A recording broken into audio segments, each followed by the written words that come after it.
Now, hello children. Now we are going to discuss the topic Kirchhoff's law.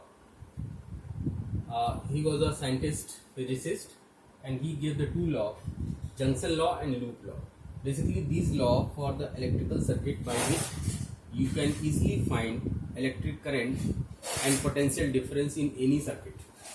So, see the junction law. What is the junction law? Suppose that this is electrical junction. Junction means where the number of wires are meeting. Suppose that this is junction O, and at this junction there are 4 wires, and in this wire the current is I1, in this wire current is I2, and in this wire current is I3, and here I4.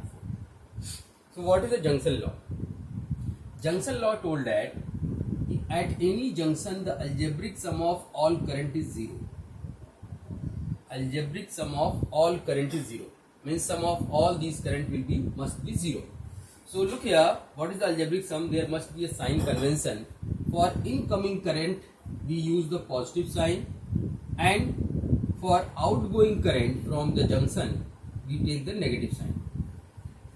The current which are going towards the junction as a positive, and which are moving away from the junction taking the negative. So these currents will be I1, I2, I3 and I4 is equal to 0. Now see that sign. I1 is towards the junction, so it will be plus. I2 is away from the junction, so it is a negative. I3 is towards the junction, so it is again positive. I4 is away from junction, so it is a negative. So this is the equation for the junction O. You can simply write as I1 plus I3 is equal to I2 plus I4. Now see here, I1 plus I3 are the incoming current, and I2 plus I4 are outgoing current. So in other hand you can say I incoming is equal to I outgoing. Okay, so the another form of the Kirchhoff junction law, I incoming equal to I outgoing. So this is the junction law. Now the second law, that is the loop law, which is basically the conservation of energy, and it was conservation of charge. Remember that the junction law represents the conservation of charge and loop law represents the conservation of energy. Now what is the loop law? This law states that in a closed loop means in which current is flowing. Don't know as the closed loop. So it told that in a closed loop the algebraic sum of all potential difference is 0. Now how can you implement this law in any circuit? So suppose that you are having a circuit like this.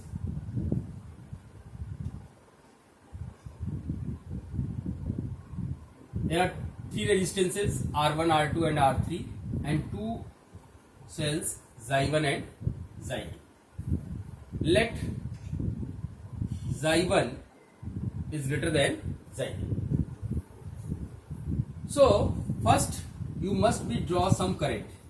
This is a positive and negative. Draw current from the positive terminal of the bigger EMF cell. The bigger EMF is Xi1, so draw current I. The same current will be run throughout the circuit. This will be I. Now look the diagram. Here the positive emit the I current, and here I is entering.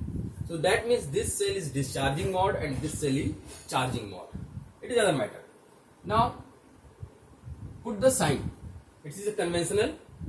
So look here, the R1 resistance, current is moving from this point to this point, A to B, you can say A to B. So A is positive and B is negative, because current is always flowing from higher potential to lower potential. Now suppose that this is C, this is the D. So current is flowing from C to D, so C is positive, D is negative. Again suppose that this one is E and this one is F. So current is moving from E to F, so E is positive and F is negative. Now take this loop. Okay, so what is the rule? The potential sum of potential difference is 0. sum of potential difference is 0. Potential difference across a resistance means current and resistance. So here the resistance is R1 and current is I. So what is the potential difference? IR1. And here the potential difference is IR2. Here the potential difference is Xi2. Here the potential difference is IR3, and here the potential difference is Xi1. It must be 0. Now how can you apply the sign? You will move in clockwise direction. You are moving from plus to minus. So high potential to low potential, negative. Again moving from higher potential to lower potential, minus. Plus to minus, that means higher to lower, negative. Higher to lower, negative. Lower to higher, so it will be positive. Again say, you will move in clockwise direction. First write the all potential differences.